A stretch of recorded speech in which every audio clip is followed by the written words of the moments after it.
Fakultas Ilmu Tarbiyah dan Keguruan dengan NIM 228110056. Di sini saya akan memaparkan teks eksplanasi. Simak animasi berikut ini.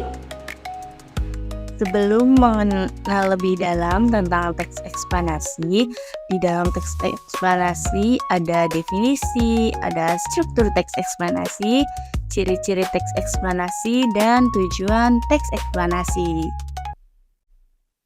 Definisi teks eksplanasi. Teks eksplanasi adalah jenis teks yang bertujuan untuk menjelaskan atau menggambarkan suatu fenomena, proses, atau konsep secara detail dan sistematis.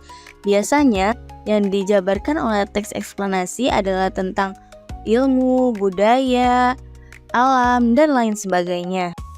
Selanjutnya ada struktur teks eksplanasi.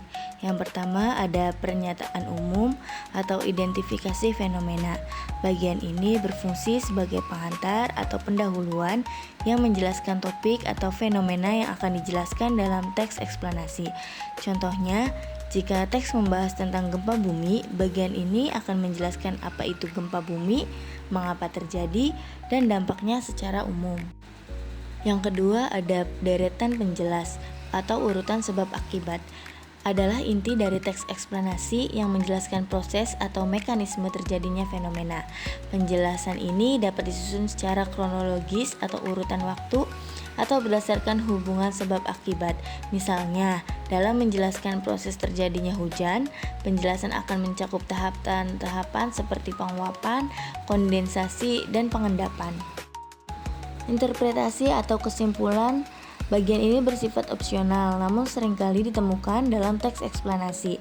Interpretasi dapat berupa pandangan penulis terhadap fenomena yang dijelaskan atau kesimpulan dari penjelasan yang telah diberikan. Interpretasi bisa berupa rekomendasi, kritik, atau saran terkait fenomena tersebut. Ciri-ciri teks eksplanasi. Pertama ada pernyataan umum, kedua ada penjelasan berturut dengan hubungan sebab akibat, ketiga ada interpretasi atau kesimpulan, keempat faktual, kelima ilmiah, keenam informatif, ketujuh menggunakan kalimat pasif dan tidak langsung, kedelapan menggunakan konjungsi kausalitas, kesembilan fokus pada hal umum, kesepuluh menggunakan istilah ilmiah, ke-11 menggunakan struktur yang jelas, dan ke-12 adalah bahasa formal dan logis. Pernyataan umum dimulai dengan pernyataan yang menjelaskan latar belakang atau tinjauan umum dari topik yang akan dibahas.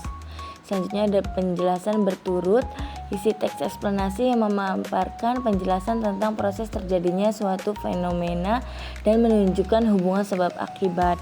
Selanjutnya ada interpretasi atau kesimpulan, dapat memiliki bagian interpretasi atau kesimpulan yang berisi pandangan atau kesimpulan penulis. Faktual, informasi yang disampaikan dalam teks eksplanasi harus berdasarkan fakta. Lalu ada ilmiah, membahas fenomena yang memiliki kaitannya dengan ilmu pengetahuan dan bersifat keilmuan. Selanjutnya ada informatif, bertujuan untuk memberikan informasi kepada pembaca, bukan untuk mempengaruhi atau meyakinkan. Lalu ada menggunakan kalimat pasif dan tidak langsung untuk menyampaikan informasi. Selanjutnya ada menggunakan konjungsi kausalitas yang menunjukkan sebab akibat untuk menjelaskan hubungan antara peristiwa. Lalu fokus pada hal umum, membahas fenomena yang bersifat umum, bukan partisipan manusia. Lalu ada menggunakan istilah ilmiah yang relevan dengan topik yang dibahas. Struktur yang jelas. Teks eksplanasi memiliki struktur yang jelas meliputi pernyataan umum, penjelasan berturut, dan interpretasi. Bahasa formal dan logis. Teks eksplanasi harus menggunakan bahasa yang formal, logis, dan mudah dipahami. Terakhir yaitu ada tujuan teks eksplanasi. Tujuan dari menulis teks eksplanasi adalah untuk menjelaskan fenomena apa yang terjadi serta menjelaskan sebab dan akibat dari suatu peristiwa. Nah, sebab dan akibat tersebut nantinya membuat pembaca mengamati dan merasakan peristiwa dengan mudah.